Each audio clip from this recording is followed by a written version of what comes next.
मैं अंजुल अग्रवाल सर्व एजुकेशन से। आज हम 12th स्टैंडर्ड का फर्स्ट चैप्टर का थर्ड लेक्चर कंटिन्यू कर रहे हैं।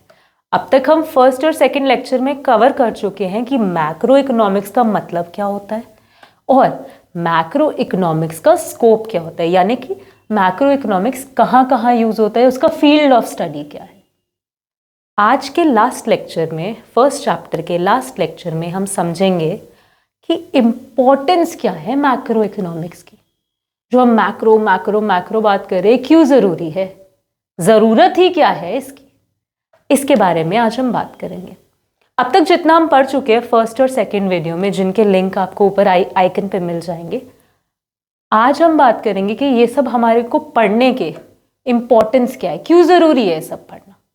तो शुरू करते हैं। फर्स्ट हमारा पॉइंट क्या रहेगा, डिस्क्रिप्शन ऑफ द इकोनॉमी। हाँ ठीक तो है, मैक्रो में हम क्या पढ़ रहे थे, पूरी इकोनॉमी एज अ होल के लेवल पे प्रॉब्लम्स और क्या फाइंड कर रहे थे, उनके सॉल्यूशंस, यानी कि जो रिसोर्सेज हैं उन्हें एलोकेट करना सोशल वेलफेयर की तरफ। मैक्रो में यही कर रहे थे ना। तो ये जो प्रॉब्लम्स को देखना समझना, इससे हमें क्या मिलेगा, इकोनॉमी का एक डिस्क्रिप्शन मिलेगा। हम जो नेशनल इनकम फाइंड कर रहे हैं, जीडीपी फाइंड कर रहे हैं, एम्प्लॉयमेंट फाइंड कर रहे हैं, अनएम्प्लॉयमेंट देख रहे हैं, इन सब चीज़ों से होगा क्या, हमें पता लगेगा कि हमारी इकोनॉमी कहाँ स्टैंड करती है, क्या स्टैट्स हैं हमारी इकोनॉमी के। तो बेसिकली हमें क्या, एक डिस्क्रिप्शन मिल जाएगा, एक आउटलुक मिल जाएगा, एक ब्रीफ मिल जाएगा, किसका, हमारी इकोनॉमी का। अच्छा, अगर हमें अपनी इकोनॉमी का ब्रीफ मिल गया, यानी कि प्रॉब्लम्स हमने ढूंढ ली, समझ ली, स्टडी कर ली, तो फिर हम क्या करेंगे, हम एक रोड मैप बनाएंगे डेवलपमेंट और ग्रोथ करने के लिए। क्योंकि किसी भी कंट्री का एंड गोल क्या होगा, आपका मेरा भी एंड गोल क्या होगा, तरक्की करना। हम क्यों काम करते हैं, हम अपनी जिंदगी किस तरीके से व्यतीत करते हैं कि हम जिंदगी में बेटर करें। तो जब हम मैक्रो की स्टडी करेंगे, पूरी इकोनॉमी की प्रॉब्लम्स को स्टडी करेंगे, तो हमारा मोटिव क्या है, बेटर करना। तो सेकंड पॉइंट हमारा क्या है, road map of development and growth. यानी कि जब आप मैक्रो को पढ़ोगे, स्टडी करोगे, तो आप एक रोड मैप लेकर पाओगे, क्योंकि आपके पास स्टैट्स आ जाएगा, डिस्क्रिप्शन आ जाएगा पूरी इकोनॉमी का। तो आप एक रोड मैप लेकर पाओगे, समझ पाओगे कि आपकी जो इकोनॉमी है उसको आप डेवलपमेंट और ग्रोथ की तरफ कैसे लेकर जाओगे। हाँ, नेक्स्ट और क्या होगा इससे, मैक्रो इकोनॉमिक्स पढ़ने से और क्या फायदा होगा। देखो, अगर आपने मैक्रो इकोनॉमिक्स को समझ के, प्रॉब्लम्स को समझ के, सॉल्यूशंस को फाइंड करने की तरफ चल दिए, डेवलपमेंट और ग्रोथ की तरफ लेकर देश को चल दिए, तो आपकी इकोनॉमी में एक स्टेबिलिटी आएगी।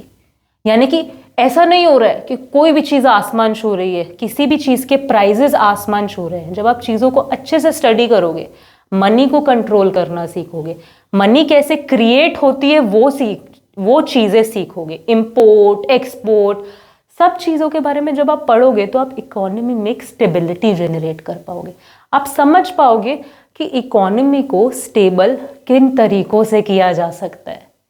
तो ये तो बहुत बड़ा फायदा हो गया मैक्रो इकोनॉमिक्स पढ़ने का। और क्या फायदे होंगे, एज अ सोसाइटी पोवर्टी और जो इन्वायरमेंट है, इससे रिलेटेड प्रॉब्लम्स है, ये भी पूरी इकोनॉमी लेवल पे फेस हो रही है। अब इन चीज़ों से कैसे डील करना है, कैसे सॉल्व करना है, ये आपको कैसे पता चलेगा। पूरे देश का ही प्रॉब्लम है ना, इकोनॉमी पे अफेक्ट होगा कि नहीं होगा। अगर पोवर्टी बहुत ज़्यादा है, बहुत ज़्यादा लोग पोवर्टी लाइन के अंदर है, तो उसका कॉज अनएम्प्लॉयमेंट भी हो सकता है। हाँ, कोई गवर्नमेंट पॉलिसी भी हो सकती है। हाँ, तो इन चीज़ों के बारे में भी पढ़ने के लिए, इनको भी स्टडी करने के लिए आपको किसकी ज़रूरत है, मैक्रो इकोनॉमिक्स की। तो हमारा पॉइंट क्या हो गया, problems related to environment and poverty. समझे।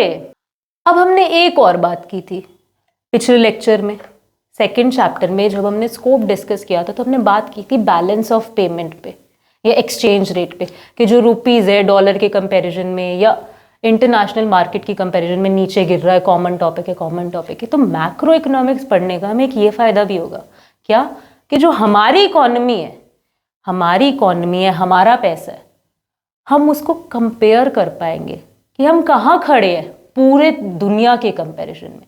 दुनिया यहाँ है, हम यहाँ क्यों हैं, या हम यहाँ हैं, दुनिया यहाँ है। हम ये कंपैरिजन करके बेटर की तरफ रीच करेंगे। तो बैलेंस ऑफ पेमेंट्स, ये पॉइंट हमें क्या बता रहे हैं? ये पॉइंट हमें सिर्फ इतनी सी बात बोल रहे हैं कि देखो भाई, मैक्रो इकोनॉमिक्स पढ़ना इसीलिए भी इम्पोर्टेंट है क्योंकि ये पढ़ के आप अपने देश की इकोनॉमी और वर्ल्ड में जो इकोनॉमी चल रही है उसको क्या कर पाओगे? कंपेयर कर पाओगे।